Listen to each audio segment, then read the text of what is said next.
It really, and you know, you have to give Zydrunas that credit Yeah. for.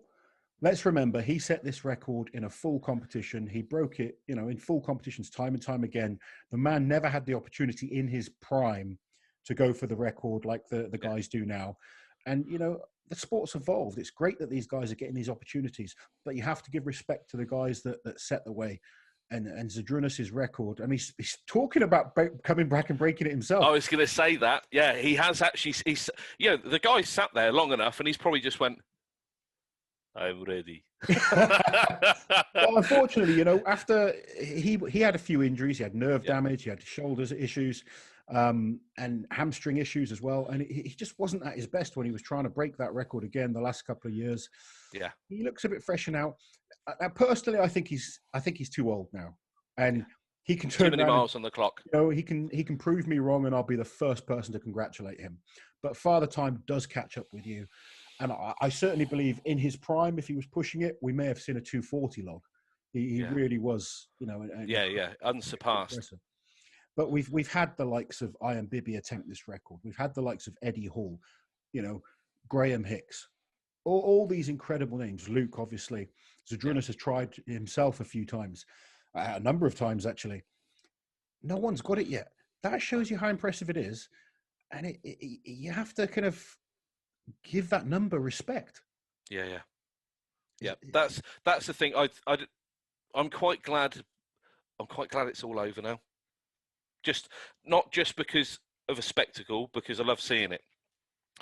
But you know as well as I know, you go into this the second time, and I did think for Luke, we spoke about it last week. You shot your bolt. You know, it's so gargantuan a thing. We've seen Zydrunas when he chased it, and the more times he chased it, the worse it got. And the harder it was to watch. You see the guys in the gym, or been the guy in the gym where you're trying to lift like your first 300 kilo deadlift, and you try it week one, and you get really, really close, and you think next week I'll get it. You come back next week and you try 300 again, and suddenly it's not quite as close. And then you try again in the third week, and you can't even get it off the floor.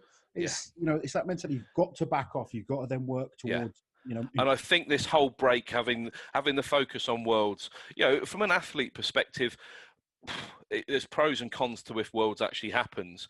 But I think then just to go into 2021, and then hopefully a few of these boys, they cross paths a number of times, and that's where it inches it up.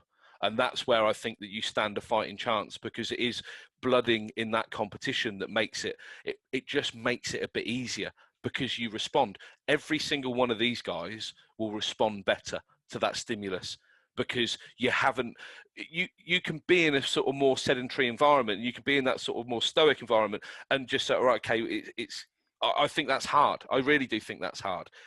When you've got pressure, when you've got that applied to you, and it doesn't matter what's through the end of a camera lens, but when you've got 10,000 eyes on you in a crowd, if you are of that nature, which you should be by now, you know, with pressure you make diamonds, and that's where things really happen. While you're here, guys, subscribe to the channel, hit that notification bell so you don't miss any of my awesome strength content.